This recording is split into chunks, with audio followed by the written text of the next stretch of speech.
নমস্কার বন্ধুরা, আমি নিয়ে চলে এসেছি শ্রী বানানোর একটা ফুল ভিডিও নিয়ে।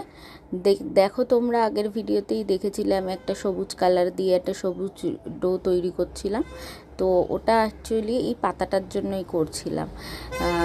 মানে যেহেতু আমি গণেশ ঠাকুর বানিয়েছিলাম, তো আমার নিচে মনে হয়েছিল একটা পাতা বা পান টাইপের কিছু বানাই।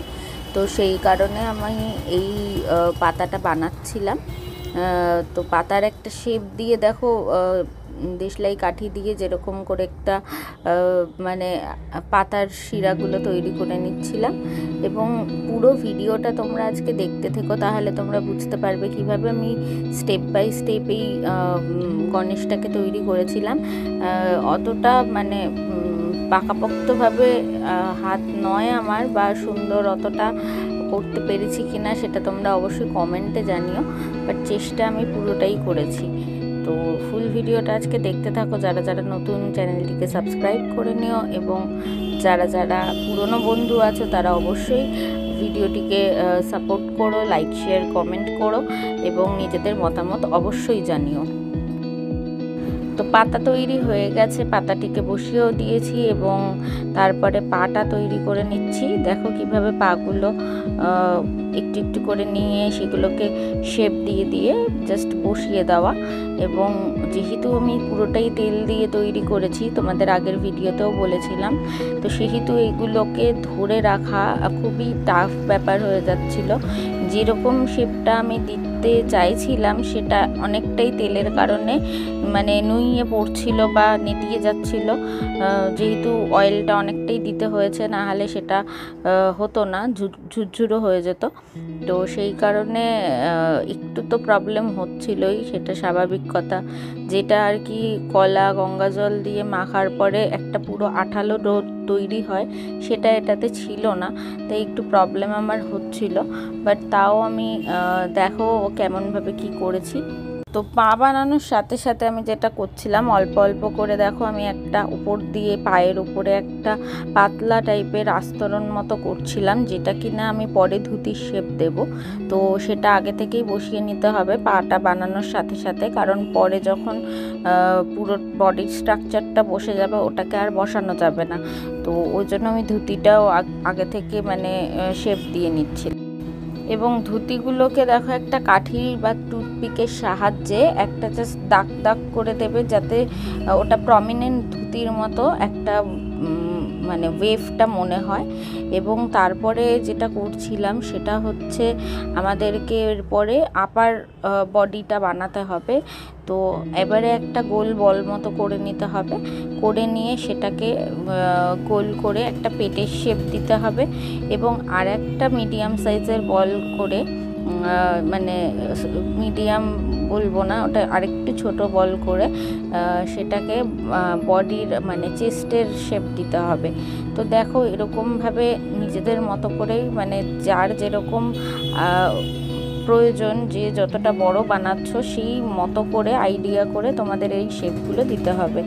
তো আমি যেহেতু মানে অতটা বড় বানাতে ফার্স্টে চেষ্টা করিনি, ভেবেছিলাম ছোটোর মধ্যেই বানাবো, কিন্তু পানটা মানে নিচের যে পাতাটা সেটা আমার ছোট হয়ে গেছে।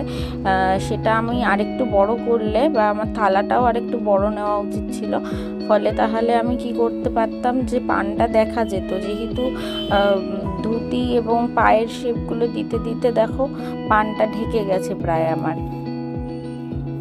আর একটা কথা অবশ্যই মনে রাখবে যে এরকমভাবে যারা যারা শ্রী বানাবে কোনো দিনও ভবিষ্যতে, তো তারা কিন্তু অবশ্যই মাথায় রাখতে হবে যে টুথপিক দিয়ে সেগুলোকে পুরো ফিক্সড করে নেওয়া, কারণ সেগুলো টুথপিক দিয়ে যদি ফিক্সড না করে নাও, পরবর্তীকালে পুরোটা রেডি করার পর ওটা পুড়ে যাওয়ার একটা চান্সেস থাকবে।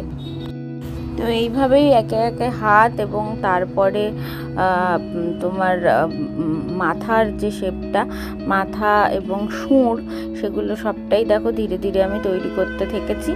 তো আমার গণেশটা খুবই কিউট মানে আমার মতে হয়েছিল।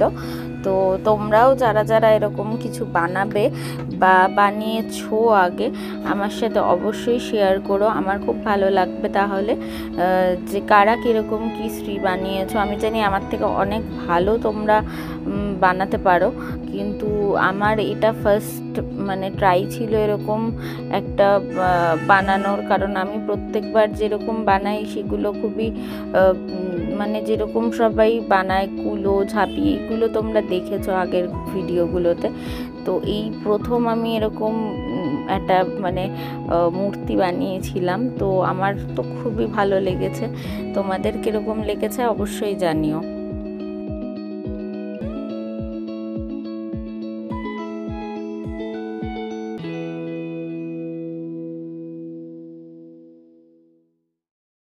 তো তারপরে দেখো দুটো ছোট ছোট কিউট কিউট কান বানিয়ে নিচ্ছি আমি। কানগুলোকে শেপ করে সুন্দর করে বানিয়ে নেওয়ার পর অবশ্যই টুথপিক দিয়ে সেগুলোকে ফিক্সড করে দিতে হবে। যেহেতু আমি তেল দিয়ে আগেও বললাম বানিয়েছি, তো ওগুলোকে বেন্ড করা খুবই মুশকিল হচ্ছিল, একদম মানে কোনোভাবেই ওগুলোকে এদিক ওদিক করা যাচ্ছিল না। তো যাই হোক আমি যেভাবে হোক সেগুলোকে ফিক্সড করেছিলাম খুবই আলতো হাতে এবং ধৈর্যের সাথে অবশ্যই করতে হবে। এবং তারপরে যেটা করেছি সেটা দেখো সুর বানিয়ে নিচ্ছি। সুরটা বেশ একটু মোটা মতোই হবে, কারণ মেন ফোকাস তো মুখের সামনেটাই ঠাকুরের থাকবে। তো সুরটাকে সুন্দর করে বানানোর চেষ্টা করছিলাম, বাট ওই সেম প্রবলেম যে বেন্ড করে কোনোভাবে একেবারে শেপ দিয়ে মুখের মানে আদলটা তৈরি করা যাচ্ছিল না, তো ওটাকে আলাদাভাবে উঁচু মতো করেই লাগাতে হয়েছে আমাকে। তো এটাও আমি তৈরি করে নিলাম, নেওয়ার পরে এবারে বাকিগুলো ডিটেলিংয়ের কাজ করতে হবে।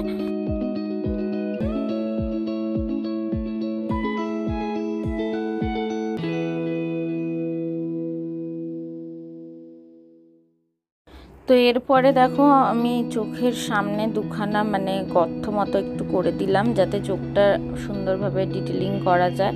এবং টুথপিক ভেঙে দুটো দাঁতও করে দিয়েছি।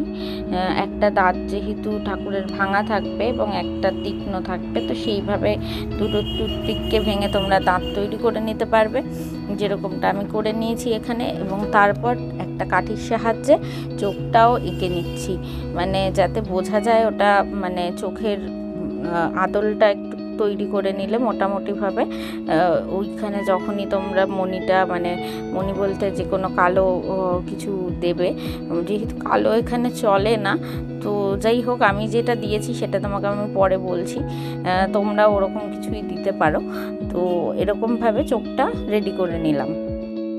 তারপর যেটা আমি করব ভেবেছিলাম যে একটা পাগড়ি টাইপের বানাবো, কিন্তু ওই আমার ডোটা যেহেতু অতটা স্টিকি ছিল না, তো আমি পাগড়িটা সেইভাবে একটা শেপ দিতে পারছিলাম না।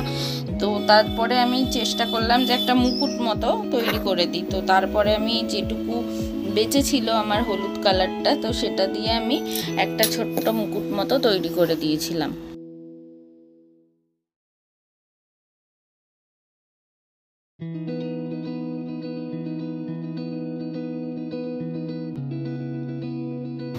তো এগুলো সব তৈরি করে নেওয়ার পর যেটা করতে হবে সেটা হচ্ছে টুথপিক দিয়ে ভালো করে পেছন থেকে সবগুলোকে ফিক্সড করে দিতে হবে, যাতে সেগুলো কোনোভাবেই হেলে পড়ে না যায়। তো সেটা ছিল মেন একদম সবথেকে ইম্পর্টেন্ট কাজ। তো দেখো তারপরে আমি এগুলোকে পুরো ফিক্সড করে দিচ্ছি। এবং আমি যেটা বলছিলাম যে মণির কথা, সেই মণিটা আমি বানিয়েছি হচ্ছে গোলমরিচ দিয়ে। তো তোমরাও এরকম গোলমরিচ বা লবঙ্গ দিয়ে তৈরি করে নিতে পারো। লবঙ্গের যে সামনে দেখবে একটা ফুল মতো থাকে, সেটাকে গোল মতো থাকে আর কি, সেটা দিয়ে তোমরা তৈরি করে নিতে পারো। তো আমি এখানে মণিটাও তৈরি করে নিলাম। এরপরে যেই কাজগুলো ছিল সেগুলো হচ্ছে পুরো পেছন থেকে ওটাকে পুরো আটকে দেওয়ার, কারণ যেহেতু তেল ছিল সেহেতু সেটাকে বেন্ড হয়ে যাওয়ার খুব বেশি একটা টেন্ডেন্সি ছিল। তো সেই জন্য সেগুলোকে পুরো টুথপিক দিয়ে আমি আটকে নিচ্ছিলাম। এবং তারপরে যেটা করছিলাম সেটা হলো সেটা হলো আরেকটু সবুজ কালার আমার কাছে বেঁচে ছিল।